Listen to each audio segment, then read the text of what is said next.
January in Spokane, Washington. Tons of snow, frigid temperatures, and long nights. For most, there's plenty to do in a big city, but the guys in this story wanted more. Nice. Kevin Blood and Dustin Rhodes were always looking to make their own fun. You have to be kind of inventive. I mean, during the summer, there's a lot of things to do. There's water sports and rock climbing and things like that.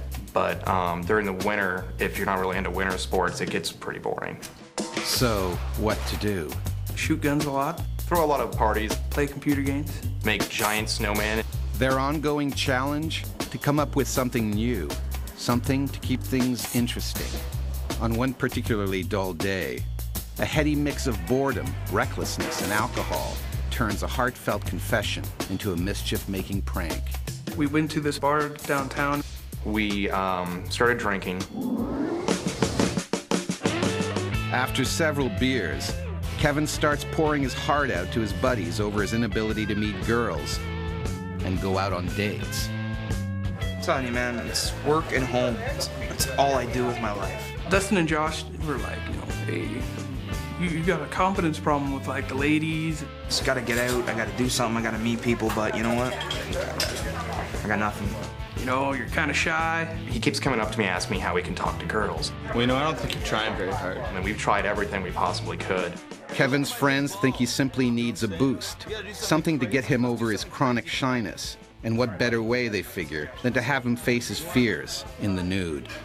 Here's a suggestion. We'll go up to that diner on Highway 7. We decided that he just needed to get a little self-confidence, and the best way we figured was for him just to get naked and run past a bunch of strangers. It was like, well, I'm drunk, I'm young. And with that, the tale of the Spokane Streakers is born. I am so scared right now, but you know what? This is gonna be the greatest thing we've ever done. With the cold winter air and the effects of the alcohol wearing off, Kevin is now grasping with the sobering realization of what they're about to do.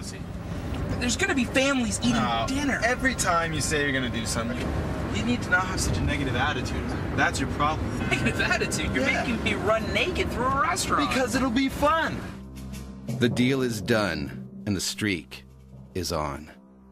With their ingenious plan mapped out, and their buddy Josh along with his video camera to record the prank, the boys cruise to the diner. Are you ready? I'm ready.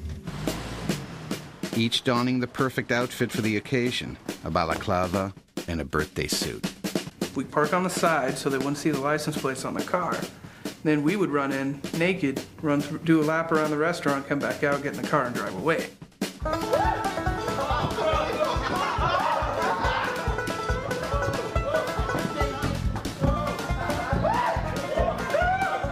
Unfortunately for these guys, they aren't the only pranksters at the restaurant that night.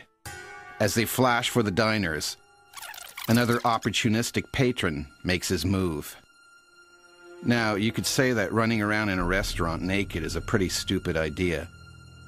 But even more questionable is leaving your getaway vehicle idling and unlocked out front. We ran out.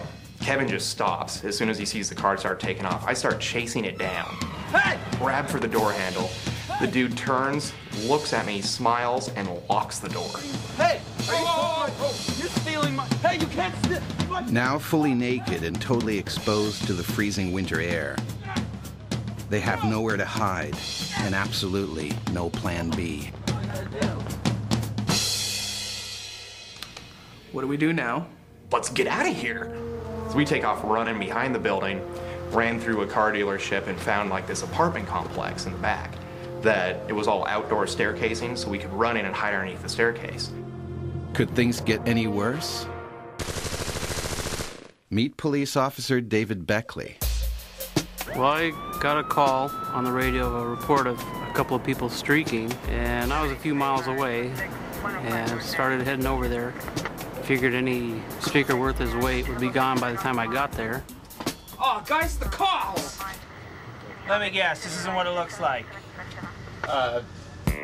Our Spokane streakers are rounded up, unmasked, and carted off by the police. Luckily for them, Officer Beckley takes pity on the boys. Threw them in the back of the car with the heat on and ended up just driving them home. Felt bad that they kind of been outside in the cold, so we didn't really pursue anything as far as charges against them, thinking that they'd been punished enough. And so ends the silly tale of our Spokane streakers. Too funny to be true, or just dumb enough to make sense? What do you think?